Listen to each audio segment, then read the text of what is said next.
Duxton Broadacre Farms is 51,000 acres of land just outside of Forbes. It's an agglomeration of farms that basically are mixed cropping, a little bit of cotton, a little bit of irrigation, about 10% irrigation, and it's probably some of the most mispriced land in Australia. In terms of what we're doing and why we're doing it, we're going to bring this to the market. We're not taking money off the table. We're looking to raise a little bit more money to reinvest in some more land in the area. The first thing, the most important thing, is our land here in Australia is some of the cheapest grain land in the world. Australia is cheap on the global stage, and Forbes and the aggregation on the western slopes is some of the cheapest land in the country. Now, we've had a series of things that happened to the Australian farmer that's led for us to lag global prices. Our dollar doubled about 10 years ago from 55 cents to over $1.10. We then had a great drought. We then had a financial crisis. We then had grain prices collapse to where they are right now. Since Jesus Christ walked this planet, grain prices, adjusted for inflation, have never been lower. That's a fun thing, because if you can make money at an all-time low, think of what happens if you see a recovery in those grain prices. Now, I want you to think about one other thing. Why? Why did those grain prices get to an all-time low? In the last 5 years, we've had 3 times globally where we've had 1 in 500 year events. And we had 1 in 500 year crops 3 times. Big crops.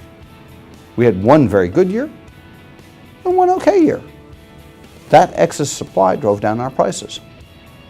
When you think about that, it's 1 in 500 chance any one year we're going to get that. So to have 3 of them in that short of a period of time is exceptionally low chances. If we see that recovery in grain prices, for us who makes a profit at the all-time low, we should see some very, very pleasant earnings. So one of the things that makes us fairly unique is we're one of the lowest cost producers of grain in the country. Tony Hamilton, who's our MD, he's a scientist. He's a scientist who also understands financial numbers. So when we're looking at what we're doing, everything we do, we look at the cost and the benefit and what's best in class science. On our farms in our region, we were one of the very first people to bring in pulses and chickpeas.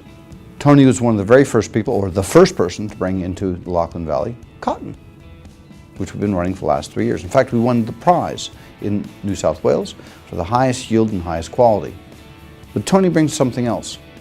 As one of the best in class farmers in the area, focused on costs, when you take a look at where we sit, our per ton cost of production puts us in the upper decile, top 10% of Australian farmers.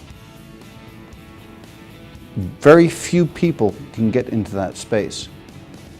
So from our side, the management team also brings not just the fact that we've got inexpensive land or well-bought land, we're at the bottom of the cycle, but we've also got a team that activates that, creates change on that land, improves that land, and adds value to that land.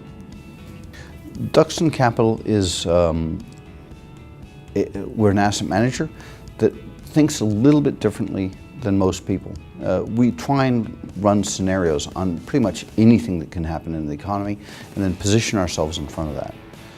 And because we've been doing that for the last now almost 10 years, and always thinking what could be next, what stories, what parts of the economy should do well as the next 5, 6, 7, 8 years unfold. One of the big things that Duxton brings to the table is that we look at trying to aggregate all our purchasing across all our operations to drive down costs across everything.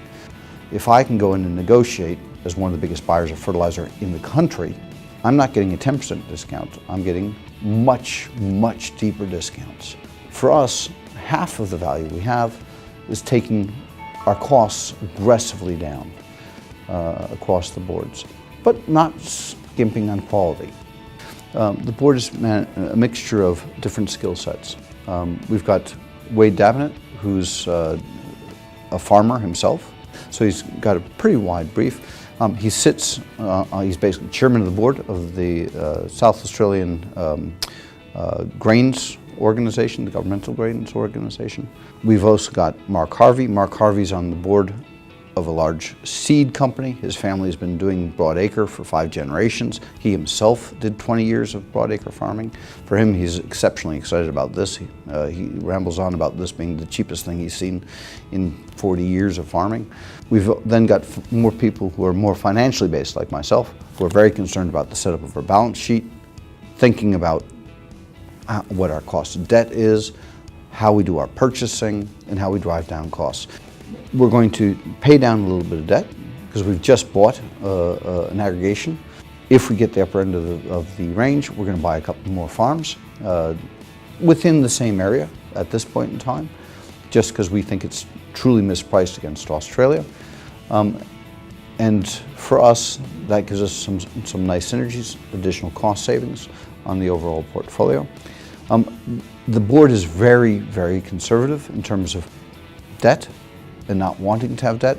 We've been very clear that we don't want to have over 20% debt as a normal course of business, and at the lower end of our raise, we'll have under 20% net gearing.